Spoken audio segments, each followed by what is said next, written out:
গাছ থেকে সংগ্রহ করা তালের রসে তৈরি হচ্ছে লালি গুড়। দেখতে লোভনীয় ও স্বাদে অতুলনীয় এই গুড় ও তালের রসের স্বাদ নিতে দূর দূরান্ত থেকে ছুটে আসেন মিষ্টি প্রেমীরা।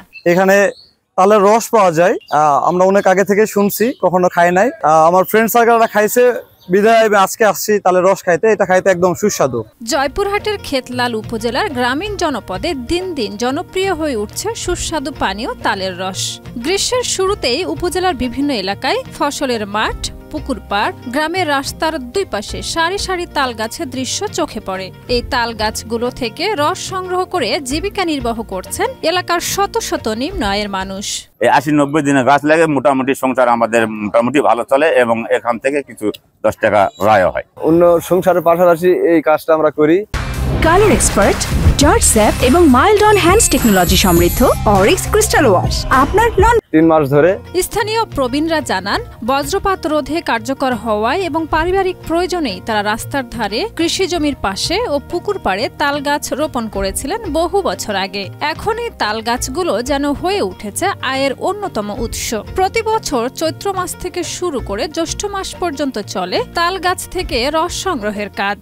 আমাদের এই 3টা মাসের জন্য আরো সুবিধা, যে রস পাওয়া যায় এবং টাটকা গুঁড়ো পাওয়া যায়, এই জন্য আমাদের আরো লোক বেশি জমজমাট হয়। এমনি তো 3টা মাস গরমের মাস, এনারা আসে রস খায়, শরীরটাও ঠান্ডা হয়, পেটটাও ঠান্ডা হয়। তুলসীগঙ্গা নদীর তীরবর্তী আচরাঙ্গা দিঘির পাড়ে দেখা মেলে শত শত তাল গাছে ঝুলতে থাকা মাটির হাড়ি। এখানকার গাছিরা সকালবেলায় তাল গাছ থেকে টাটকা রস সংগ্রহ করে বিকেল হতে রাস্তার পাশে বসে যান রস বিক্রির জন্য। কেউ বিক্রি করছেন কাঁচা রস, কেউ আবার তৈরি করছেন সুস্বাদু দানা ও লালি গুড়। এতে স্থানীয় চাহিদা মেটানোর পাশাপাশি পর্যটকদের কাছেও আকর্ষণীয় হয়ে উঠেছে এই গ্রামীণ পণ্য। এই সকালে থেকে সন্ধ্যা পর্যন্ত আমাদের লোকের ভিড়ে এখানে জমজমাট। দূর দূরান্ত থেকে লোকজন আসে রস খাবার, রসটা খায় খুব সুস্বাদু রস তারা বলে। দূর দূরান্ত থেকে অনেকেই আসছেন আচরাঙ্গা দিঘি দেখতে এবং তালের রস পান করতে। কেউ কেউ আবার বোতলে ভরে নিয়ে যাচ্ছেন বাড়ির জন্য। গাছ থেকে পেরে আনলো, আমরা তালের রস খেলাম। অফিস শেষ হয়ে একটু ফ্রেশ হওয়ার জন্য একটু জয়পুরহাট বিখ্যাত আচরাঙ্গা দিঘিতে ঘুরতে আসলাম। টাটকা রস গাছ থেকে পেরে এনারা আমাদেরকে দিল, খাইলাম, খুবই ভালো লাগলো। তালের গুড় আর রস এখানে পাওয়া যায়, আমরা আসছি নিতে। এ বিষয়ে জেলা সিভিল সার্জন অফিসের একজন মেডিকেল অফিসার জানান, তালের রস স্বাভাবিক অবস্থায় বেশ স্বাস্থ্যকর, তবে রস সংগ্রহের সময় পরিষ্কার পরিচ্ছন্নতা বজায় রাখা জরুরি। তা না হলে এতে জীবাণু সংক্রমণের ঝুঁকি অনেক বেশি থাকে।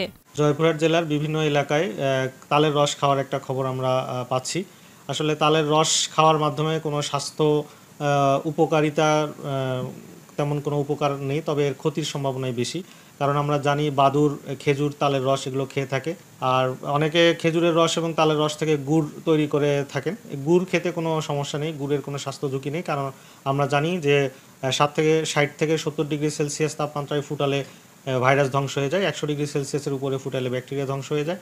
যেহেতু গুড় প্রায় 100 ডিগ্রি সেলসিয়াসের উপরে তাপমাত্রায় জাল দিয়ে তৈরি করা হয়। তালের রসকে কেন্দ্র করে জমে উঠেছে খেতলালের স্থানীয় অর্থনীতি। এই মৌসুমী পেশা যেমন কর্মসংস্থানের সুযোগ তৈরি করেছে, তেমনি কৃষি নির্ভর মানুষের জীবনে এনেছে আর্থিক স্বস্তি।